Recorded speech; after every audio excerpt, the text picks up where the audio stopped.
দায়িত্ব নেয়ার পর জুনে সান মারিনো পরীক্ষায় পাশ করেছিলেন নতুন কোচ টমাস ডুলি।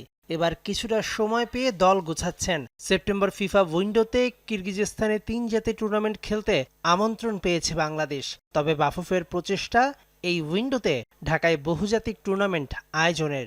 সেই লক্ষ্যে ডুলির পরামর্শে ইস্ট ও সেন্ট্রাল এশিয়ার দেশগুলোকে চিঠিও দিয়েছে ফুটবল ফেডারেশন।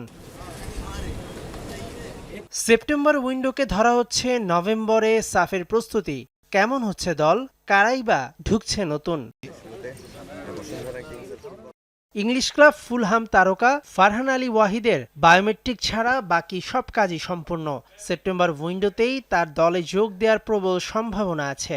নভেম্বরে সাফের আগে আরেক তারকা জায়ান হাকিমের সকল কাগজ প্রস্তুত করতে আশাবাদী বাফুফে। ট্রেভর ইসলাম ও আরহাম ইসলাম চলতি বছর ব্যক্তিগত কারণে জাতীয় দলের জার্সিতে খেলতে পারছেন না।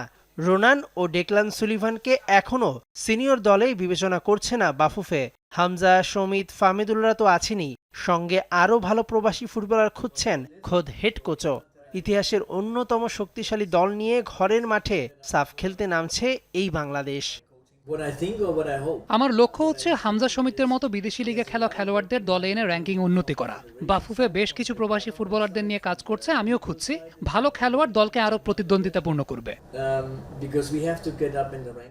সহকারী কোচ মার্কো বেনিফিজিলিওর পরিবর্তে নতুন কেউ যুক্ত হতে যাচ্ছে বাংলাদেশের কোচিং ইউনিটে। সেপ্টেম্বরে শুরু হবে ক্যাম্প, মৌসুম শুরু হবে সেপ্টেম্বরের চ্যালেঞ্জ কাপ দিয়ে। আমাদের মিশনটা বড় করতে হবে। ঘরোয়া লিগে বিদেশি স্ট্রাইকারদের পাশাপাশি দেশিদের নাম্বার 9 হিসেবে সুযোগ দিতে হবে। সাফের প্রস্তুতি ঘরের মাঠে নেওয়াটাই আমাদের লক্ষ্য। ক্যাম্পের জন্য আমি দল গোছাচ্ছি। 24 সেপ্টেম্বর থেকে 3 অক্টোবর পর্যন্ত ইন্দোনেশিয়ায় অনুষ্ঠিতব্য ফিফা আসিয়ান কাপের প্রিমিয়ার ডিভিশনে ভারত, ইন্দোনেশিয়া, সিঙ্গাপুর ও মালয়েশিয়া একে অপরের মুখোমুখি হবে। ভারতের প্রস্তুতি স্বাভাবিকভাবেই সাফে ভালো হবে। সেখানে বাংলাদেশ এখনও সেপ্টেম্বর উইন্ডোর প্রতিপক্ষ ঠিক করতে পারেনি। মেহেদী নাইম, যমুনা স্পোর্টস, ঢাকা।